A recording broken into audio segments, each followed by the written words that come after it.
今天我们来讲巽卦。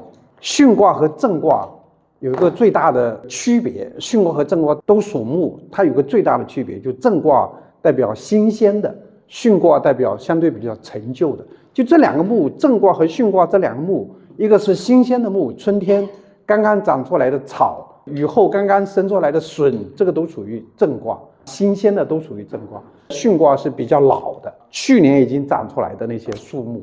我们再来看巽卦的天时，巽卦是风嘛，所以说刮风、台风、龙卷风这个都属于巽卦，只要是风的天气都属于巽卦。数字是5438，五是什么呀？五是什么数啊？先天八卦乾兑离震巽，巽这个五是先天之数，四呢？四是后天之数，后天一数坎西，二数坤，三震四巽两不分，四是它的后天之数。然后3和8是什么数？是合土之数。合土是水火木金土，木是商，天商生木，第几成之？第8成之。所以说数字上来讲，巽卦有5438，但是最常用的是3跟8，就是木的数。方位在东南，在东南指的就是后天八卦。后天八卦巽卦就在东南。我们说过，在家里面长女一定要在东南这个位置上。然后季节是立夏，春夏之交，它不是在这里吗？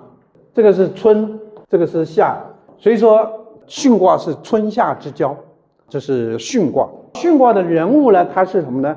首先是跟木有关系的，木匠、园丁、花店老板、树苗，还有木材商。树苗跟木材的商人，就经营树苗、经营木材的商人都属于巽卦。长女这个大家都很清楚了，岁数较大的女子，特别是在占婚姻的卦里面的时候，如果七财爻落在巽卦里面，占婚姻的时候，七财爻不是用神吗？或者应爻也可以，应爻落在巽卦里面，你也可以说，哎，你的那个女朋友可能年龄大一些，就是巽卦代表岁数比较大的女子。自由职业，知道为什么是自由职业吗？自由职业者啊，巽卦风嘛，风就是自由的嘛。所以说它代表自由职业者，代表流浪者，代表手艺人、设计师、能工巧匠，这几个都跟巧有关系。手艺人、设计师、能工巧匠都是很精巧的意思。为什么巽卦会跟巧匠联系在一起？因为木匠啊是最早的工匠，你说是不是这样子？铜匠啊、金银匠啊，他肯定没有木匠来的早，木很早就有了，金银铜铁相对比较后面。就是木匠啊，他是很精巧的，他是很灵巧的，而木匠他最早就是属木的。所以说巽卦为什么是手艺人、设计师、能工巧匠，这个跟木也是有关系的。额头高头发少的人，这个曾经说过叫做广散寡发，有没有？广散寡发，巽卦不是这个样子吗？那么这个地方就是他的额头，上面2个阳爻就是他的额头，额头很光而且很宽，发际线很靠后，这就是巽卦，叫做广散寡发。额头高头发少的人，有体香或异味的人，这个很好理解。巽卦嘛，就是体香、味道、香味嘛，就是风嘛。它是风，它也是云，它也是味道，就味道很强烈的这种东西都是这个巽卦。有体香或异味的人，比如说什么狐臭啊，这都属于巽卦。优柔寡断的人，这是为什么？为什么是优柔寡断？风本来就是飘忽不定的，进进出出的，没有结果的。风有没有非得往哪一个方向吹？不一定，它不一定是非得往哪一个方向吹，所以说它优柔寡断，就是巽卦就是优柔寡断的人。下肢无力的人为什么？下肢是阴爻，阴爻代表没有力气，比较虚弱，下肢无力的人。性格外刚内柔的人，这个能理解吧？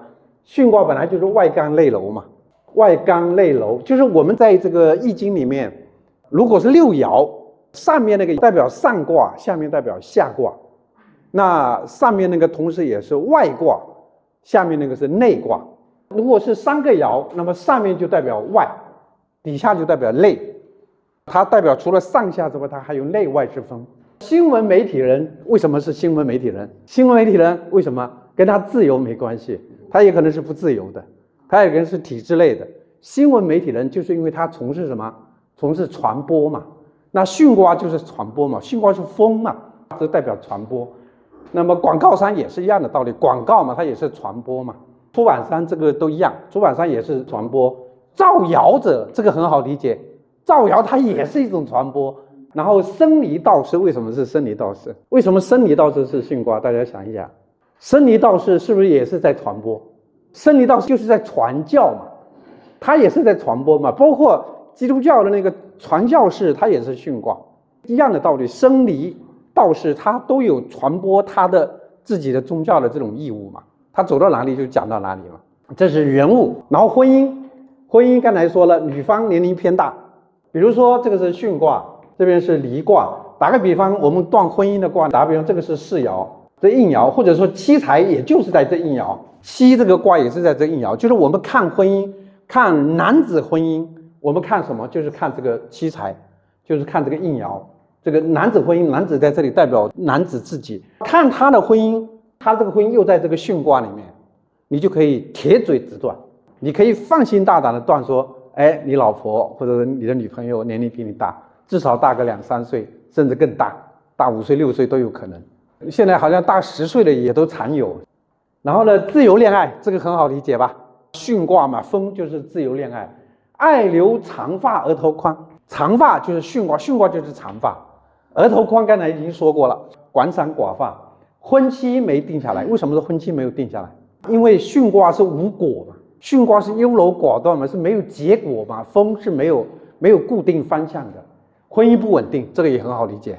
婚姻不稳定就巽卦，巽卦根本就不是稳定的东西。然后孕产投胎生女，我跟你讲，我最近搞了好几个孕产卦。孕产卦呢，甚至我都开始否定像真三不易这种清代的时候非常牛叉的一个著作。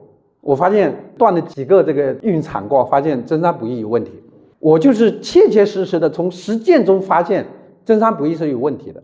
这个回头我们断卦的时候我们再来讲。就是说八卦在断孕产的时候太重要了，就是它是一个非常明确的一个指示。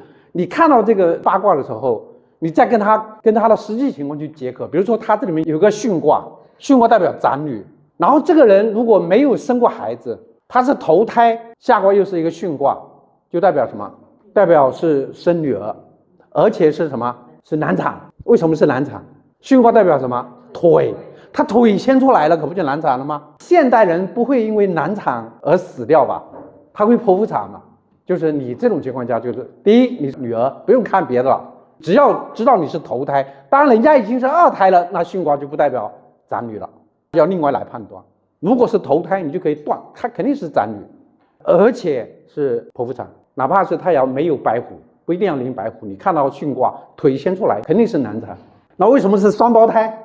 这个考大家一下，为什么是双胞胎？巽卦是不是这2个一样的双胞胎？还有啊，这个也是双胞胎，这个也有可能是双胞胎，但是双胞胎你要跟爻象来结合，双胞胎一定是什么象？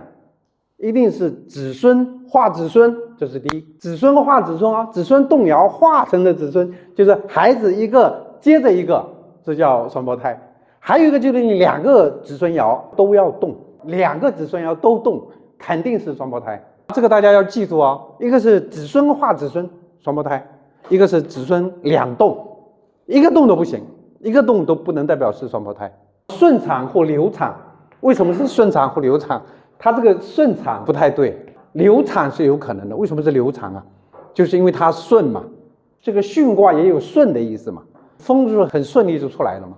在这个地方不能直接说它是顺产，流产的可能性非常大。但是断流产啊，也不能够看到巽卦就断流产。流产要什么时候断？如果人家马上就要生了，你还断人家流产？马上就要生了，有没有流产的事？没有，流产一般都是怀孕3个月以内。所以说要把这个问题搞清楚。你看到巽卦有可能是流产，因为巽卦本来就是风嘛，就是流掉嘛，还要跟什么配合？跟卦是不是六冲，跟这个胎爻或者说子孙爻是不是逢冲逢刑要结合，不能够一看到这个巽卦就是流产。所以这个很复杂，孕产章也蛮复杂的。脐带绕脖这个很好理解，脐带绕脖因为巽卦就很长嘛，长肯定是脐带绕了脖子。再来钱财和他的行业，钱财行业是怎么说呢？就是这个人他靠什么赚钱？这个人是靠什么赚钱？他的赖以生存的行业是什么？说的是这个意思哈。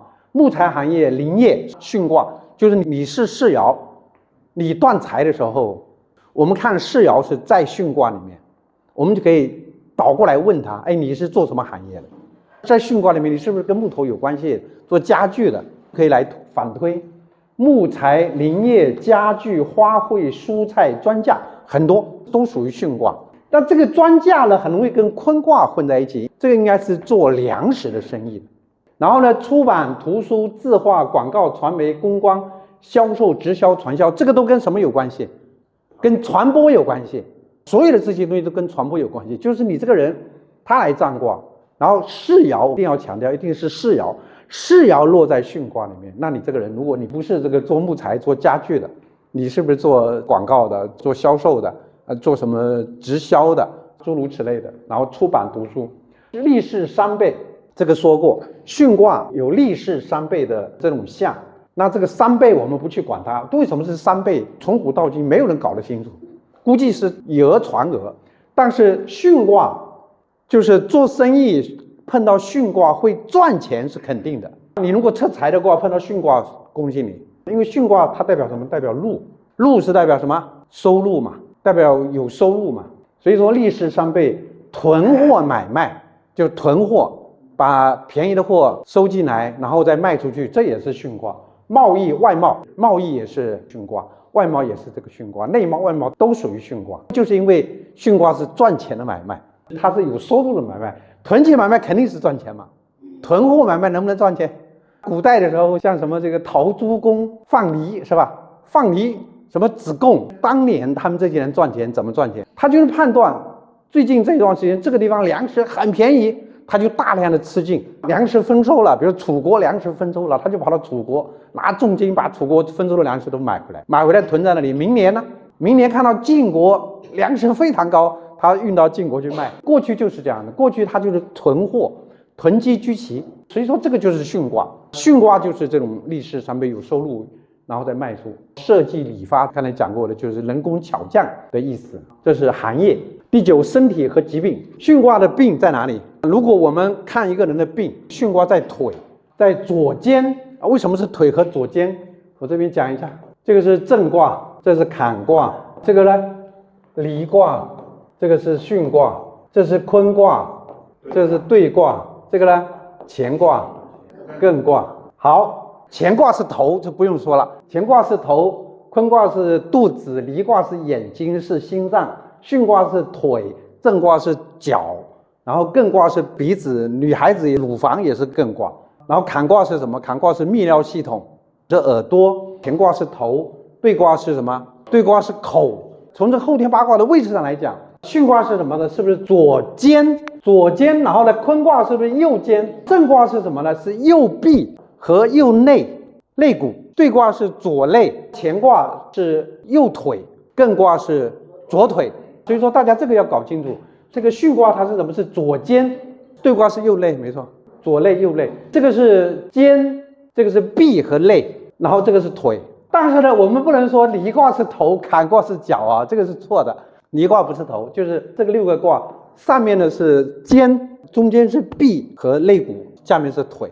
所以说这个巽卦是左肩，肝，巽卦是肝，震卦是胆，肝胆都属木，大家记住，肝胆都属木。然后头发肯定是巽卦，毛发肯定是巽卦，分中招摇。血管，毛细血管包括神经都是属于这个巽卦。你看，气管、肠道、食道、呼吸道、淋巴系统、神经、经腱都属于巽卦。身上这种分布，身上这种像树枝一样的，像全身分布的都属于巽卦。还有这个风寒感冒，风寒感冒肯定是巽卦，因为它风嘛，它跟风有关系嘛。然后地理场所它是草木茂盛之地，这个很好理解。草木茂盛之地，比如说你的东西，我就断过一个卦，说一个人的拖鞋被狗叼出去，叼到什么地方去？叼到巽卦的地方去，叼到边上的草坪上面去了。那个木爻就是在草坪上面，就是草木茂盛之地，花店、菜园、竹林、芦苇荡、蔬菜大棚，这个都属于巽卦。所有跟这个木有关系的寺院、教堂、宗庙，为什么寺院、教堂、宗庙是巽卦？因为刚才我们讲过了，生离道士都是巽卦。在这个六亲里面，什么是生离道士啊？子孙。在六亲里面，子孙算是生离道士。比如说子孙入木，子孙的墓库是什么？一定是寺院，一定是教堂，跟这个又不太一样，就是寺院、教堂、宗庙。因为巽卦本身它就是生离道士。邮政局、港口、道路，为什么是邮政局啊？谁能够说一下？只是传递信息的地方吗？邮政局在这里，是不是人家的信都放到这里来，然后它在世上出入都一样啊，一出一入啊，风就是一出一入啊，是不是？邮电局就是把这个信件、把各种邮件往各处寄，它也是各处来的，是邮政局。港口也一样嘛，港口也是传很多运输到各个地方去。道路、过道、管道、长廊，这都讲得很清楚。电梯、通风道和索道。然后物品都有哪些物品是巽卦呢？花卉、树苗、香料、草药、草鞋、麻绳、梳子、柴火、木制品。为什么是梳子啊？梳子跟头发有关系吧？梳子是梳头发的，这个是跟头发有关联。柴火它本身就是木质的嘛，还有木制品。然后邮件、信件、图书、字画、纸张、合同、协议、证书、票据、毛笔、铅笔，这都跟什么有关系啊？都跟纸有关系。纸张就是巽卦。扇子、风扇、空调、风筝、鼓风机、帆船、赛艇，这都跟什么有关系？跟风有关系。旗杆、电线杆、绳索、腰带、海带、羽毛、香烟、毛巾、丝织品、化妆品，跟巽卦是又长又高有关系，这些都是巽卦。精巧精密的外刚内柔的物件，精密的物件，比如说钟、手表，都属于这种非常精密的仪器。像我们机械设备里面的精密机床，它也属于巽卦。就精密的设备也属于巽卦，你不能说一把斧头是巽卦，它不是精密的机，不是那种很精密的东西。这是物品。12考学，传媒学很好理解吧？广告学很好理解，都属于传播，都是巽卦的传播。播音主持、宗教学、文学、物流学。为什么是文学？我们讲乾卦是历史，坤卦是地质学，巽卦为什么是文学啊？有没有人能告诉我？它有文化传播这个意思在这里面。文学嘛，它传播的就是一种文化，就是把一个故事写成小说，然后再传播出去，它有传播的这个特点。然后物流学呢，它就流动，流动是巽卦的这种特点。会计，为什么会计啊？会计和技术学院为什么啊？因为巽卦很精密嘛，巽卦计算的非常精密嘛，所以说会计啊，技术学院也是一样的道理。就是巽卦有这种技巧技术在这里面。精神不集中，成绩不稳定。为什么精神不集中，成绩不稳定？因为巽卦本来就是风嘛，被飘摇不定的。精神不集中，成绩不稳定，成绩单。成绩单跟刚才那个什么纸张也有关系。比如说在六亲里面，我们的父母爻，它就代表什么？代表合同，代表协议，代表毕业证书，代表结婚证书。反正所有的纸质的东西都是父母爻。那父母爻它在这里就是什么？就跟巽卦有关联。所有的这些纸质的东西就跟巽卦有关联。后面六神我们就朱雀，朱雀也代表什么？朱雀也代表这些证书，也代表这些合同。大家不要一想到朱雀它就是声音，就是吵架，不全是哈。朱雀也代表文书，也代表结婚证书等等。家宅，家里养的花草，家宅就是你断家宅风水的时候碰到巽卦，你家肯定种了树木，种了花草树木。烧香，这个很好理解，烧香袅袅的烟，这就是巽卦。家宅不安，巽卦代表一些家宅不安，因为巽卦不稳定嘛，巽卦不稳定会代表一些家宅不安，就是你占家宅的时候，你的宅爻落在巽卦里面，除了你家是不是有很多花木，你家种了很多树，它也有这种家宅不安的这种象。当然它这个家宅不安要跟我们后面讲的六神讲跟腾蛇联系在一起，有六神里面有腾蛇，那确实可以断家宅不安。然后这个家宅呢又确实是在这个卦里面处于不利的地位，那可以断他家宅不安。那人家家宅很万象很好，有什么不安呢？家附近有田野、有树林、寺庙、教堂，这个很好理解，这个就是家宅。